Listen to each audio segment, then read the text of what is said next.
Hello and welcome to Choice Online Academy. I am Medha Nitin Manjiri and here with yet another video on physics. So before starting with today's video, I have a few questions for you guys. So have you ever wondered कि हम एक slippery surface से क्यों फिसल के गिर जाते हैं, या हमने अगर एक चीज़ टेबल पे रखी है तो वो टेबल पे ही क्यों रहती है, या what are all the forces which are responsible for our motion? If yes, and if you have ever thought with this question, then this video is definitely a better solution for you. So let's just start with this video. Yes, many of you have guessed it correctly. We are talking about friction today in our video. So many times we just criticize friction as it is just a resistance force or something, but this force comes with advantages as well as disadvantages. So in this video we are going to take a look at its definition, types and advantages as well as disadvantages of it, so that you can get a clear idea over what exactly is responsible for our motion. So starting with the classical definition of friction. So it says that if we slide or try to slide a body over a surface, the motion is resisted by a bonding between that body and the surface. This resistance is represented by a single force, and that single force is none other than friction force, which is parallel to the surface and opposite to the direction of intended motion. So, for better understanding, just look at the diagram on your screen very carefully. So, what is actually that diagram want to tell us? Basically, just take a look at it. The box is on a surface. Okay. So, now its weight mg is acting in the downward direction. Opposite to that, there is normal reaction, which is equal and opposite to the weight. Now, that P, which represents a force, kind of a pulling force, which is telling that body to come in the east direction. That means in the direction of P. So, the small f, which is representing opposite force to that P, is none other than friction force. So here that box and a surface are in contact with each other, and body tends to move in the direction of that P, that means that P force, and here F is that opposing, that is resistance force acting on that body to stop that motion or to promote that motion. We'll see that in the further. So I hope you have a clear understanding of this diagram right now. So it is a general misconception that friction always opposes the motion. No doubt, friction opposes the motion of a moving body. But in many cases, friction is a cause of motion itself. So let us take some of the example to prove this sentence. Okay, so for our first example, just look at the diagram and listen to me very carefully. So while moving, a person pushes a ground backward, that is action force, and the rough surface of the ground reacts, that is exert a forward force due to friction, which causes the motion. If there had been no friction, then there will be sleeping and no motion. Hence, here friction is itself a cause of motion. So our next example is related to cycling. You must have heard of rear wheel and front wheel. So it's easy for you. So listen to me very carefully.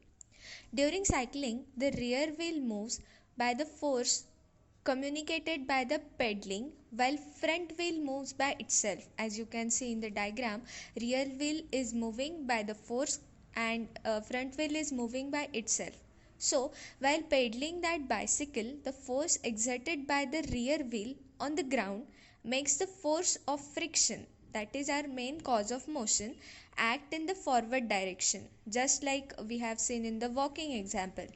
So the front wheel moving by itself experience that force of friction in the backward direction. It's very obvious, as you can see in the diagram, that arrow of the rear wheel while pedaling pointing towards forward direction, and in that front wheel that arrow is pointing towards backward direction. In the opposite case, while when we stop pedaling, wheels are moving by themselves and both are experiencing friction in the backward direction. So here in this example also, though we are pedaling, though we are not pedaling, friction is itself a cause of motion. Our next example is about truck and a box. So a, a box is placed on the top of truck and that truck is moving with acceleration A. So basically, if that body or that box is placed in the vehicle which is accelerating with the A acceleration, the force of friction is cause of motion of that body moving along with the vehicle. So in this case, box is moving with that vehicle. That is, the body, that is that box, will remain at rest in accelerating vehicle until m into a, that is mass of that box and acceleration of that truck, is less than friction force acting on that box. So if there had been no friction between that body and vehicle, the body will not move along with the vehicle. So here also friction is itself a cause of motion. So, whatever we have taken as an example, like walking and cycling and that truck and box example, from this example, three things are very clear: that without friction, motion cannot be started, motion cannot be transferred from one body to another body, or motion cannot be stopped. So, friction is itself a cause of motion. So, we have proved from three examples. Try to find out more examples if you can, and if you can, let me know in the Telegram group. So as we have seen, friction is main cause of motion, but in some cases there are a few disadvantages of friction. So let us just take a look at what are advantages and disadvantages of friction related to different cases, because friction is, as we know that friction is opposing force and it is not always helping in creating the motion. So how it is disturbing the motion, let us just take a look at that also. So first of all, advantages.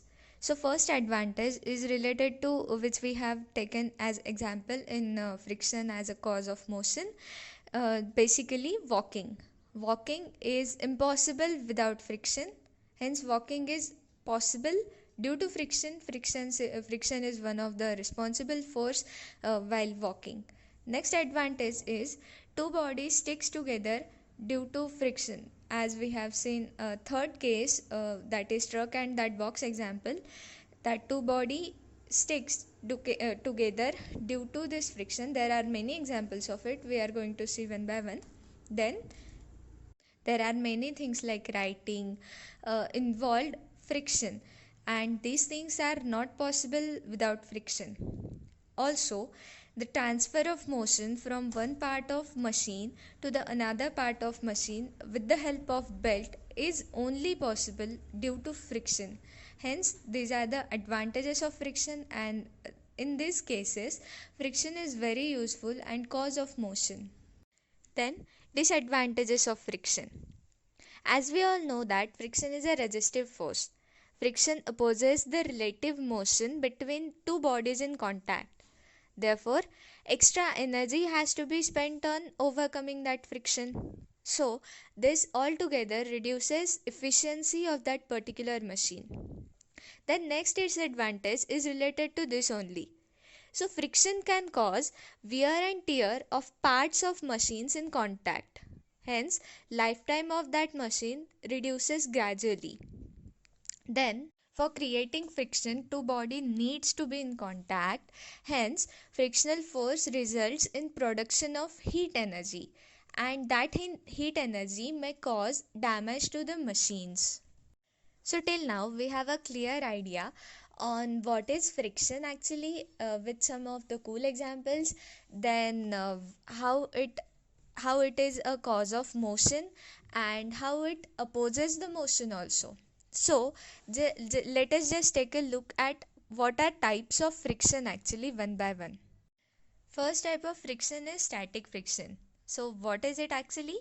The opposing force that comes into play when one body tends to move over the surface of another, but the actual motion has not yet started.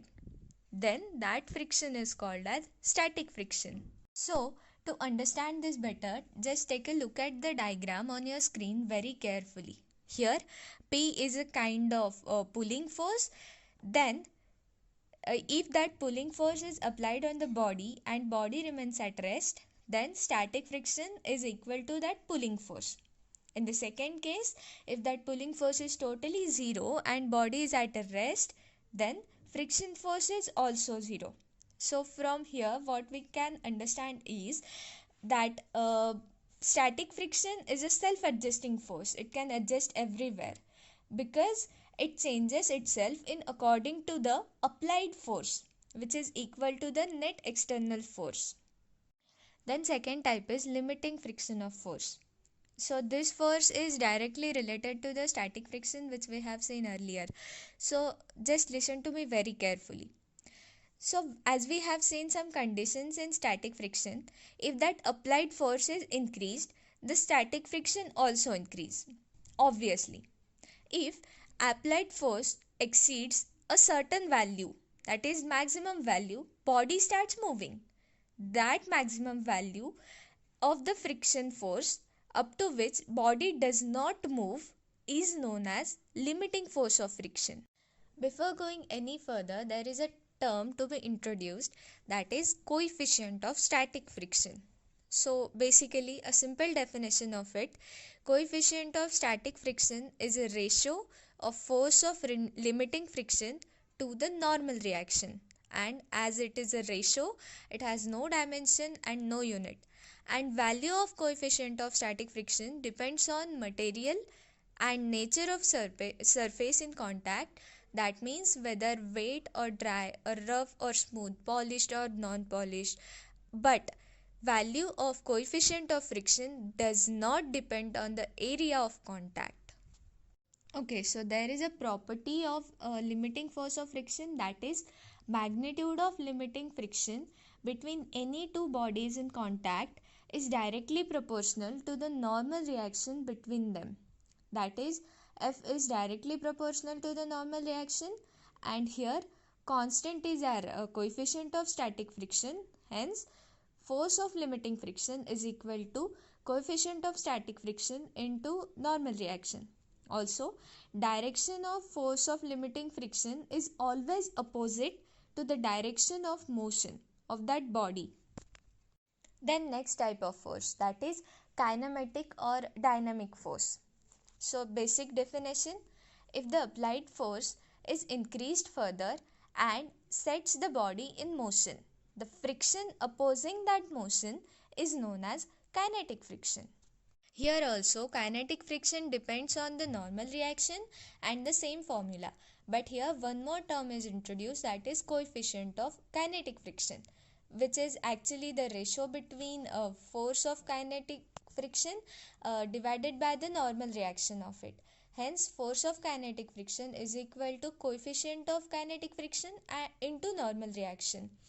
Also here opposite case of that static friction, that is coefficient of kinetic friction depends on nature of the surface in the contact.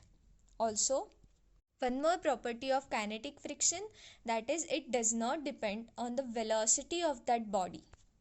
Then there are two types of kinetic friction. First is sliding friction, another is rolling friction. So first is sliding friction.